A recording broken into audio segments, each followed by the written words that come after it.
Good morning, all of you. So today we are starting with the second module of transport and communication. Yes. Along with the today's video, I'm going to send the test sheet also along with the answers, so you can check your test and give marks to yourself. Okay. Now, in the last class, we have started with the chapter that is transport and communication, and I have already told you to make this flowchart into a copy, right? In this chapter, we have discussed about what is transport here, what is transport, and the first form of transport we have discussed is roadways, together with the advantages and the disadvantages of the roadways. Okay, so today we are starting with the railways. Okay, so you must have availed the facilities of railways, so you already know that what are the advantages and disadvantages of railways, and we are going to discuss that in detail in today's video. Okay, now you know that years back there used to be coal engines, but now in the last 5 to 10 years you must have noticed that railways has made huge progress due to advanced technological development. Okay, beginning from the coal engines to the sky rail and the monorail to the underground metros, rail transport has made important technological development. Here in this image, you can see the Mumbai monorail. Now, what is the monorail? Monorail are actually the one-tracked railways, and which is actually usually elevated. Elevated means that it does not runs on the ground, but on the high elevation. You can see in this photo also. Now, modern trains, especially those that run on diesel and electricity, travel at a very high speed, and that is why now these kind of trains actually helps in saving the time and money for the people, and it is actually making us help in connecting those areas which were actually very much far away and can carry a huge volume of goods. Okay, now you must have heard the name of malgadis. Okay, now what are malgadis? Malgadis are actually those railways or those carriages which actually help in transporting the goods. Okay, mal, which is called as goods. Okay, so these railway, they does not even help in transporting a lot of people together, but they also help in transporting the goods also. Okay, then we have transcontinental railways. Okay, now what is transcontinental?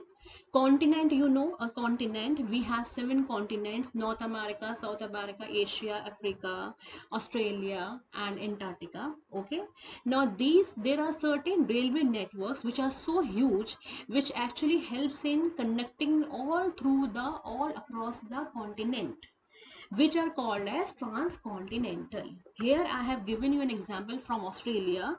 Now, transcontinental railway refers to a long distance railway network built across a continent, which actually connects all through a single continent. Here the example given is Trans-Australian Railway, which connect from Sydney to Perth. Now see in this map I have given. In this map you can say this trap. Okay, this is actually a track of railways. Now this track is actually starting from Brisbane in Australia. Okay, and you know that this is the easternmost site of Australia. Okay, so starting from Brisbane towards Sydney. Okay, Sydney and all through the Australia, it is actually connecting the western part of Australia, that is Perth.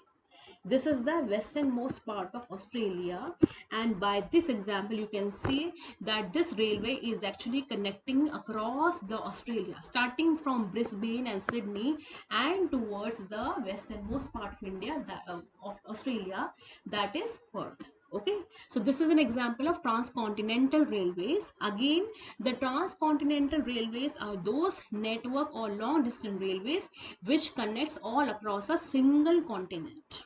Okay,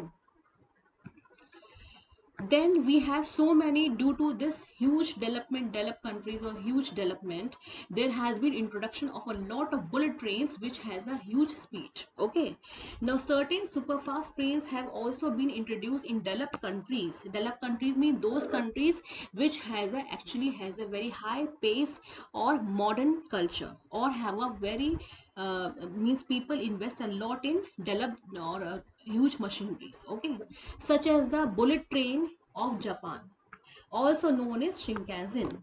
So in Japan, these bullet trains are called Shinkansen, and Shinkansen, traveling in Shinkansen is actually one of the tourist attraction in Japan, which has a speed of 300 kilometer per hour. Okay, it used to be the number one. Okay, but nowadays China's maglev bullet train has a speed of 431 kilometer per hour. Okay, so these maglev train or this Shinkansen, which is a bullet train, are the examples of how technology has developed. And these countries which has a lot of people, lot of investing in technology, have so much of advancement. Okay, now coming back to India, in India the railways were first actually introduced by the Britishers. Yes, when the Britishers came to India and developed their colonies in India, they started or they introduced railways in the year 1853, and the first railway was laid between Bombay and Thane. Okay, so in India the railways was laid by the Britishers in the year 1853, and the first railway network was between Bombay and Thane. Now, talking about the advantages of railways, the first is railway transport people in passenger trains and the freight. Now, what is the meaning of the freight? See, whenever I have talked to you about the malgadi which actually helps in transporting goods from one place to another place. Okay, so if you want to transport your goods from one place, from your place to another places, another towns or cities, then you have to pay certain money or fees to the railway authority. Okay, in order to transport your goods, you have to pay certain fees or money to the railway authority. That is called as a freight. That fees is called as a by the name of freight. Okay, and that is why these trains, mal gadis, are also called by the name of freight trains. Okay, freight trains, which actually helps in transporting only goods, and they are also called by the name of goods train. Okay, so railways does not even help in transporting a lot of people at the same time, but it also help in transporting goods, heavy raw materials or heavy bulky material from one place to another towns or cities. Okay, so railway transport people in passenger trains, and the freight or good trains carry heavy raw material and finished goods in bulk over long distances in a relatively short period of time. See, if these goods are actually transported by the roadways, then you can imagine that how much time and money it will take. But if the same goods are transported by the way of railways, then it will take less of time and less of money in comparison to the roadways and airways also. Here two words are mentioned. The first is raw material and finished good. So what is a raw material? See, if I am a producer of a sugar, then for me the raw material is sugar cane. So I need to buy sugarcane from the market. Then I will convert this sugarcane into the sugar, and sugar will be my final good or finished good. And what is the raw material for me? For me, the raw material is the sugarcane.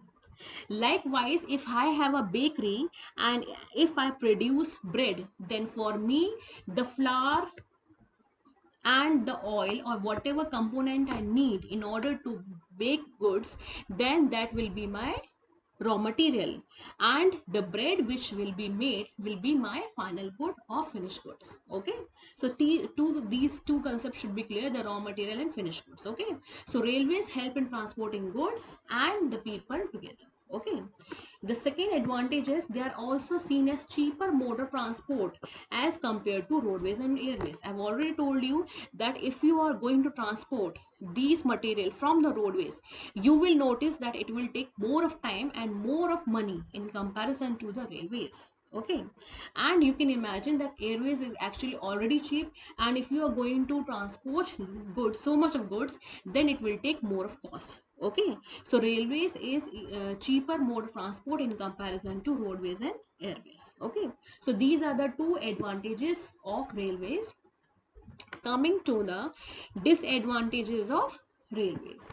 Okay, the first is, however, railway require huge investment. As we have talked about monorail or bullet train, do you think it is very easy for us to make these kind of trains? No, it is actually very difficult because it requires a lot of money, a lot of investment. And even when the train has been made, even after that, a lot of maintenance is, everyday maintenance is required. And you also require people to work for you. Okay, engineers to work for you, day to day people to work for you, and you have to pay salaries and wages to them. Okay, so railway require huge investment also, it is not cheap. The second is a rugged topography. Topography means the kind of land. If you want to lay a railway network on a hilly area or a very rough terrain, which has a very rough road, which is not plain area, then it is very much difficult for the railway authority to lay trains over there. Okay, so a rugged topography poses a hindrance. Hindrance means obstacle. Okay, obstacle to develop a good railway network. First of all, you have to clear the land, then you have to make it plain, and then only you can lay a good railway network over there, and again which will involve more and more of money and investment. Okay, the third disadvantage is door to door connectivity. I have already told you that in roadways, the most important advantage of roadways, door to door connectivity. Just outside your home, you can avail an auto or a rickshaw or a bus, but you cannot avail it. But this kind of advantage is not there into other mode of transport like railways or airways or waterways. In order to go to railway station, you still need a means of transport. Okay, so the door to door connectivity is also impossible in a railway network. You can imagine in huge metro cities like Delhi, where there are only few railway stations are there.